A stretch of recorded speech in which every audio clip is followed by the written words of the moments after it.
नमस्कार, आप देख रहे हैं 22 जिले 22 खबरें। मैं हूं आपके साथ सरिता तिवारी। करते हैं खबरों की शुरुआत। सीएम मनोहर लाल ने रोहतक की महर्षि दयानंद विश्वविद्यालय में डॉक्टर मंगल सेन की 31वीं पुण्यतिथि के अवसर और आयोजित एक कार्यक्रम में मुख्य अतिथि के रूप में शिरकत की और वहीं मनोहर लाल खट्टर ने डॉक्टर मंगल सेन के जीवन पर आधारित एक पुस्तक का विमोचन भी किया।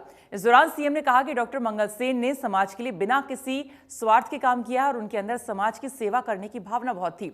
वहीं सीएम मनोहर लाल ने सभी महापुरुषों के जीवन पर रिसर्च का काम करने वाली पीठ को मिलने वाली सरकारी मदद न लेने की बजाय पीठ के समर्थकों के द्वारा पैसा इकट्ठा कर कार्य करने की बात कही है। वहीं विश्वविद्यालय को भी पूरे छात्र छात्राओं के द्वारा पैसे एकत्रित कर उन्हें स्वावलंबी बनाने की बात कही और इसके अलावा सीएम ने जिम्नास्टिक हॉल का उद्घाटन किया और कबड्डी हॉल की आधारशिला भी रखी। इस मौके पर सीएम मनोहर लाल ने कहा कि सरकार की कोशिश गरीबों के उत्थान की है। सीएम ने कहा कि सरकार 1 लाख से कम आय के गरीब लोगों की आय बढ़ाने के लिए प्रदेश भर में कैंप का आयोजन कर रही है। सरकार का 1 लाख आमदनी वाले परिवार का 2 लाख तक का आय बढ़ाने का लक्ष्य है।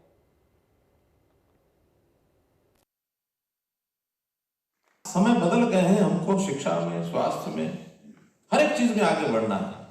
सामान्य जन की चिंता भी करनी है, गरीब आदमी के रोजगार की चिंता भी करनी है। जैसा अभी मनीष जी बता रहे थे, उन्हें योजना बनाई है कि हरियाणा के समाज की मैपिंग करेंगे। उस मैपिंग में किस परिवार की आमदन कितनी है और उसको कैसे बढ़ाया जा सकता है, फेजेस में करेंगे, चरणबद्ध तरीके से करेंगे। पहले चरण में हमने ये लिया है कि जिन परिवारों की आय साल की 1 लाख रुपए से कम है, कुछ नहीं होती, 1 लाख का मतलब 8,000 रुपये महीना, ऐसे परिवारों को कैसे हम बढ़ा करके 2 लाख तक लेकर जाए। इनकी संख्या लगभग 3.5 लाख परिवार है। उनके आजकल कैंप्स लगाने शुरू कर दिए हमने।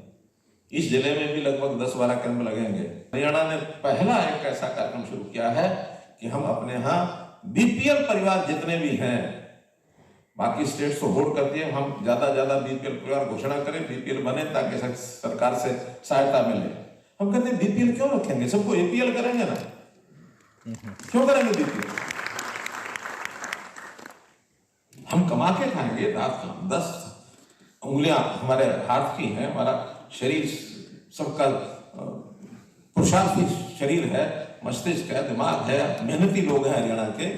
तो मेहनती लोग मेहनत करके, पढ़ाई करके, स्किलिंग करवा करके हर परिवार को आगे बढ़ाएं। उप मुख्यमंत्री दुष्यंत चौटाला ने कहा कि जल्द ही केंद्र कमेटी गठित कर न्यूनतम समर्थन मूल्य पर काम शुरू करेगा, जिससे किसानों को खासा लाभ होगा।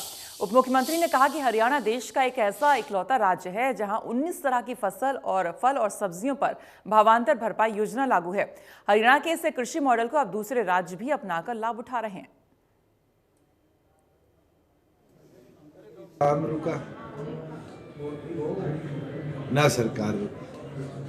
पिछले 1 साल में चाहे उनकी फसलें हो, पूरी तौर पर एमएसपी पे हमने खरीदी। जहाँ बाजरे की बात थी तो भावांतर भरपाई में 600 रुपये क्विंटल प्रति एक किसान जो रजिस्टर्ड था उसके खाते में हमने ट्रांसफर करें। अब तो 19 ऐसी फल सब्जियां हैं जिनको भावांतर भरपाई पे हरियाणा इकलौता राज्य है जो खरीदने का काम कर रहा है। और हमारा ये प्रयास है कि जो हरियाणा का मॉडल है तो दूसरे प्रदेशों में भी इसी तरीके से अडॉप्ट किया जाए, जिससे कृषि क्षेत्र को, किसान को और लाभ। और उसके साथ साथ चाहे मेडिकल कॉलेजेस के निर्माण की बात हो, आपका भिवानी वाला भी प्रगति पर है, जींद भी प्रगति पर है, सिरसा के अंदर भी एचआईयू से लैंड लेकर उसको ट्रांसफ़र कर दिया गया है। मेरा ये मानना है कि प्रदेश सरकार ने 2 साल में प्रदेश की उन्नति पर बहुत कार्य करेगी और हमारा ये प्रयास रहेगा कि आने वाले दिनों में जो पेंडिंग प्रोजेक्ट हैं उनको भी प्रदेश की स्कीम्स के माध्यम से और केंद्र की स्कीम्स के माध्यम से। जेजेपी नेता दिग्विजय चौटाला ने कहा कि देश भर के किसानों को एमएसपी का लाभ मिले और 2 फसलों पर सरकार तय करे एमएसपी। कानून स्वयं सरकार ने ही वापस ले लिए। अब जो मुकदमे वापस लेने की बात है और जो विषय हैं उन पर भी समझौता हो जाना चाहिए। एमएसपी पर कमेटी बन जानी चाहिए। हम उस बात के पक्षधर हैं और उसके लिए भी निरंतर दुष्यंत जी प्रयासरत हैं। केंद्रीय नेतृत्व से बात कर रहे हैं। मुझे उम्मीद है कि जल्दी कोई ना कोई फैसला संभव तो नहीं है, मगर मिल बैठ करके मिनिमम एमएसपी कम से कम उन फसलों पर जो साल में 2 फसलें मेन होती हैं उस पर इस तरह का कोई बन जाए। हमारे यहाँ तो मिल ही रही है जी। ये बात तो अन्य प्रदेशों की, उन अन्य प्रदेशों में किसानों को भी लाभ मिले। हम तो समूचे राष्ट्र के किसान के पक्षधर लोग। धर्मनगरी कुरुक्षेत्र में अंतर्राष्ट्रीय गीता महोत्सव का पर्यटन मंत्री कमलपाल गुर्जर ने शुभारंभ किया। पर्यटन मंत्री बोले, प्रदेश में पर्यटन को बढ़ावा देने के लिए सरकार प्रयासरत है और जल्दी ही प्रतीकात्मक सरस्वती वास्तविक रूप में दिखेंगी। प्रधानमंत्री नरेंद्र मोदी ने अधिकांश राष्ट्र अध्यक्षों को गीता भेंट की और उन्होंने गीता अध्ययन उपरांत इसकी सराहना भी की है।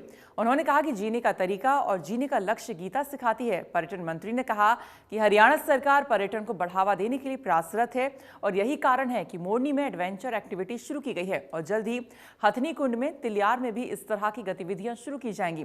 साथ ही उन्होंने कहा कि सरस्वती नदी पर बांध बनाकर इसे प्रतीकात्मक रूप में जीर्णोद्धार किया जाएगा।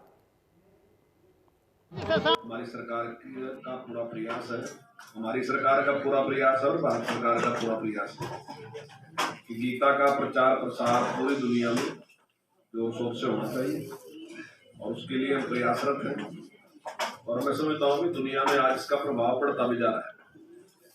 जब से नरेंद्र मोदी जी देश के प्रधानमंत्री बने हैं तो उन्होंने सभी जो राष्ट्र अध्यक्ष बाहर से आए हैं सभी को भगवत गीता उन्होंने भेंट की है और ज्यादातर ऐसे हैं राष्ट्र अध्यक्ष हैं जिन्होंने उसका अध्ययन भी किया है, उसकी सराहना भी की है। एक ऐसा विचार जो जीवन जीने का तरीका, उसकी किस प्रकार का जीवन में जीना चाहिए और हमारा लक्ष्य क्या है जीवन का, उसका सार उसमें है। निश्चित तौर से उससे भारत की जो छवि है और भारत के बारे में जानने का अवसर पूरी। झज्जर में बीजेपी प्रदेश अध्यक्ष ओपी धनखड़ ने हर घर वैक्सीन अभियान की शुरुआत की है। इस दौरान उन्होंने कहा कि ओमिक्रॉन को लेकर सरकार कोरोना के नए वेरिएंट को लेकर सजग है। साथ ही उन्होंने कहा कि कोरोना के नए वेरिएंट से जागरूकता और सावधानी ही बचाव है। देखिए, अभी तो डॉक्टर्स ये कह रहे हैं कि सजगता ही सबसे बड़ी तैयारी है और मास्क ही सबसे बड़ा उसका उपाय है।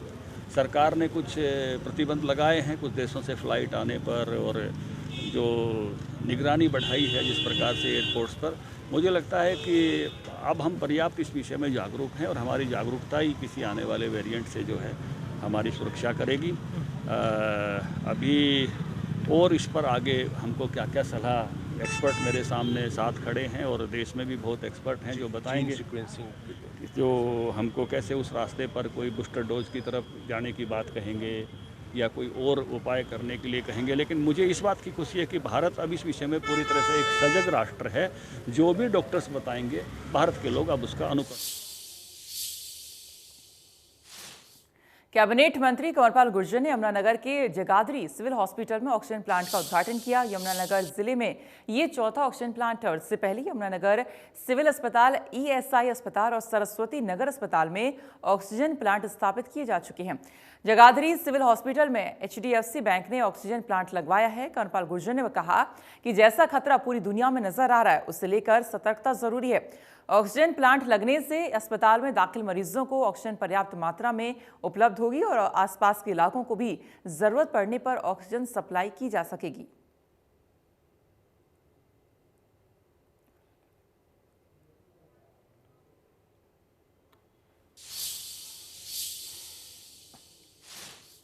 वहीं पंचकुला में बीजेपी का 2 दिवसीय प्रशिक्षण शिविर हुआ है। सेक्टर 16 के PWD गेस्ट हाउस में ये प्रशिक्षण शिविर लगाया गया है, जिसमें जिला प्रधान से लेकर सभी प्रकोष्ठ के अध्यक्ष, मंडल अध्यक्ष, संयोजक को बुलाया गया। प्रशिक्षण में विधानसभा स्पीकर ज्ञानचंद गुप्ता भी पहुंचे। ज्ञानचंद गुप्ता ने पदाधिकारियों को संबोधित करते हुए कहा कि जब उनकी सरकार बनी थी तो पंचकुला में बहुत से काम ऐसे थे जो पेंडिंग पड़े थे।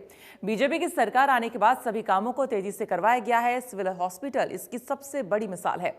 अस्पताल को इतनी सुविधाओं से लैस कर दिया गया है कि पब्लिक को कोई परेशानी नहीं होगी।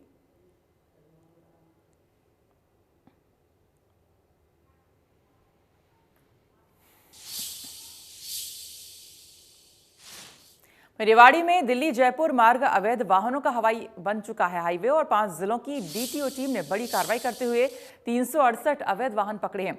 अवैध वाहनों में लग्जरी टूरिस्ट बसों की संख्या सबसे ज्यादा है और टूरिस्ट बस चालक ऑल इंडिया परमिट की आड़ में सवारी बैठा रहे हैं, जिससे रोडवेज विभाग को हर महीने 2 करोड़ रुपए का नुकसान हो रहा है।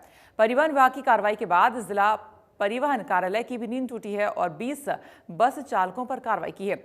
हाईवे पर कापड़ीवास के पास नाका लगाकर 20 अवैध बसों पर भारी भरकम जुर्माना लगाया गया और कुछ बसों को इंपाउंड किया गया है। विभागीय कार्रवाई से अवैध निजी बस संचालकों में हड़कंप हुए।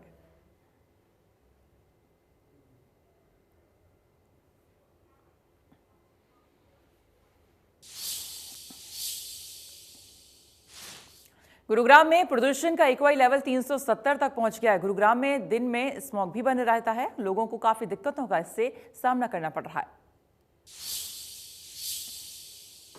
2 दिसंबर को नेशनल पोल्यूशन कंट्रोल डे के तौर पर मनाया जाता है। दरअसल भोपाल में गैस लीक त्रासदी के बाद से ही इस दिन को नेशनल पोल्यूशन कंट्रोल डे के तौर पर मनाया जाने लगा, यानी कि एक सबक कि किसी तरह से हमें अपने पर्यावरण को बचाना है, बेहतर करना है। लेकिन सबसे बड़ी विडंबना ये है कि देश की जो राजधानी क्षेत्र है वो हर साल प्रदूषण की इस मार से दो हाथ करती है। और आज की भी अगर स्थिति की बात करें, गुरुग्राम में एक्यूआई का जो स्तर है वो 450 के करीब पहुंच चुका है। पिछले कुछ दिनों में एक्यूआई का स्तर कुछ बेहतर ज़रूर हुआ था।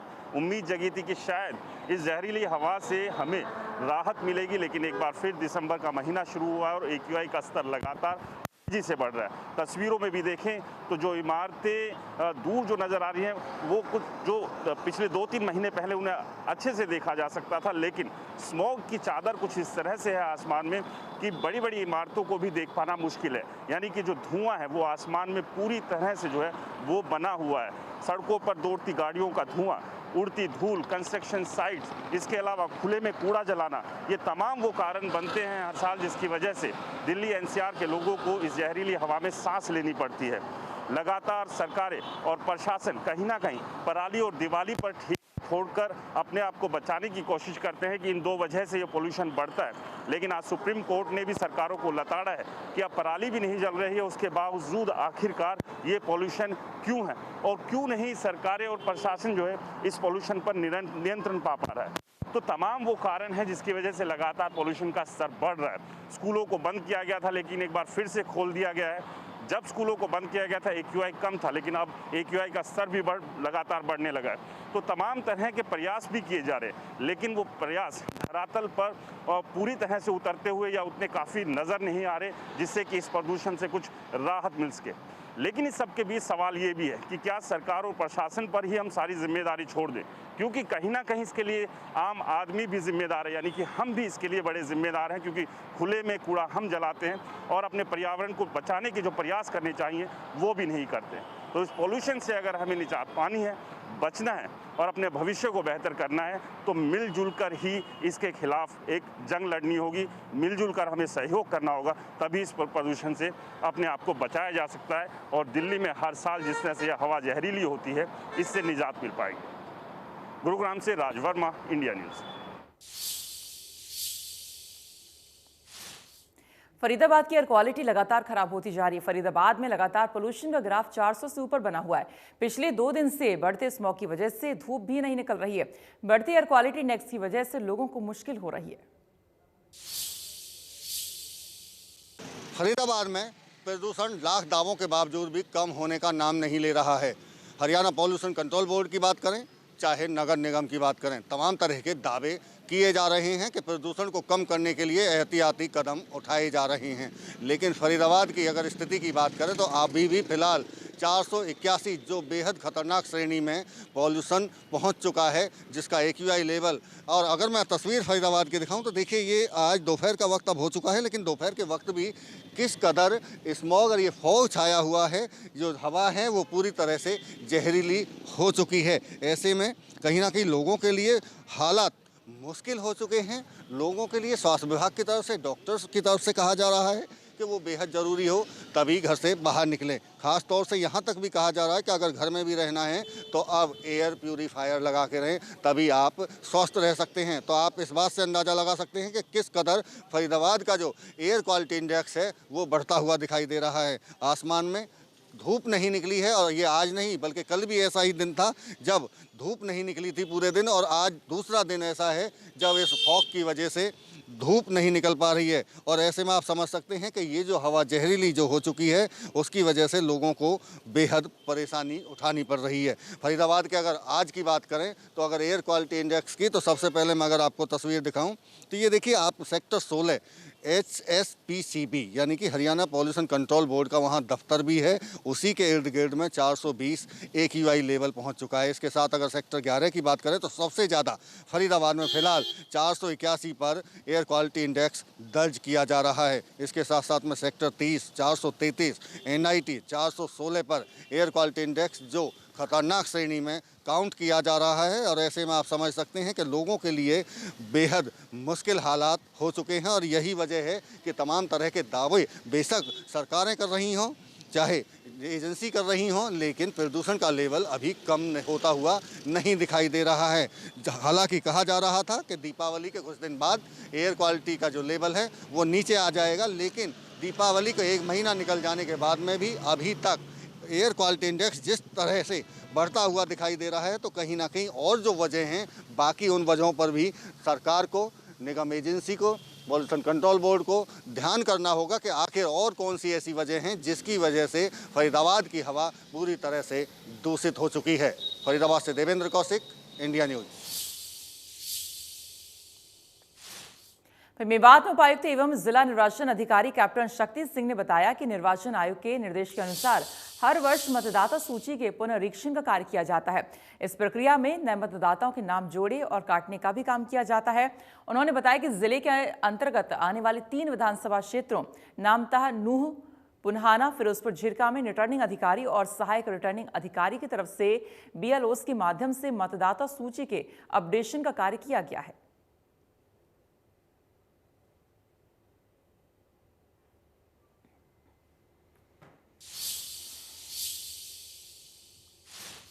अंबाला में कोरोना के दौरान 6 कर्मचारियों की मौत हो गई है, जिनकी याद में स्वास्थ्य विभाग की तरफ से वॉल ऑफ मेमोरी का निर्माण यहां पर किया गया है, जिन पर कर्मचारियों की फोटोज और नाम अंकित किए गए हैं। डॉक्टर सुखप्रीत ने बताया कि कोरोना की दोनों लहरों के दौरान स्वास्थ्य विभाग का मेडिकल स्टाफ, पैरामेडिकल स्टाफ और अन्य कर्मचारी सब मिलकर फौज की तरह इस युद्ध से लड़ रहे हैं। और इस दौरान हमारे 2 डॉक्टर, 1 एम्बुलेंस ड्राइवर और 1 सफाई कर्मचारी की मौत हो गई थी।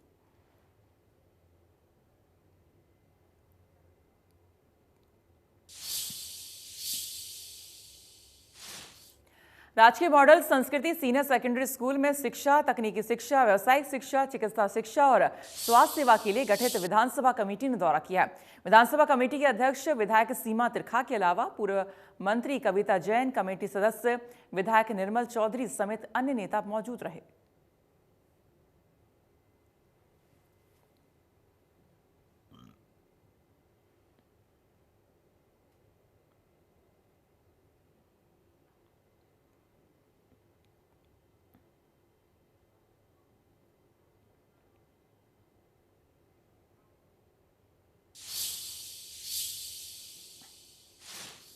हिसार में 20 कुत्तों को मारने का मामला सामने आया है। बताया जा रहा है कि जिले में 20 कुत्तों को जहर देकर मार दिया गया है।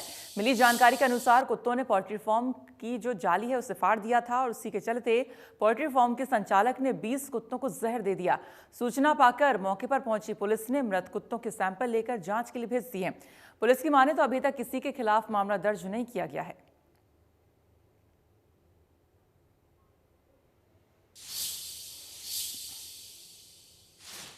वहीं पानीपत में हरियाणा रोडवेज बस और डंपर की टक्कर होने से बड़ा हादसा हो गया। हादसे में डंपर चालक की मौत हो गई और बस में बैठे करीब 35 यात्री घायल हो गए हैं।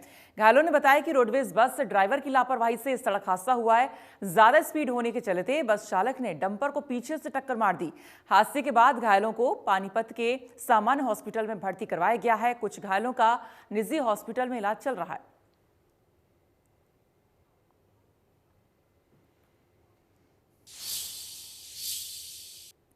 और फिलहाल इसी के साथ इस बुलेटिन में इतना ही, लेकिन आगे और भी खबरें जारी हैं। आप देखते रहिए इंडिया न्यूज़ हरियाणा। नमस्कार।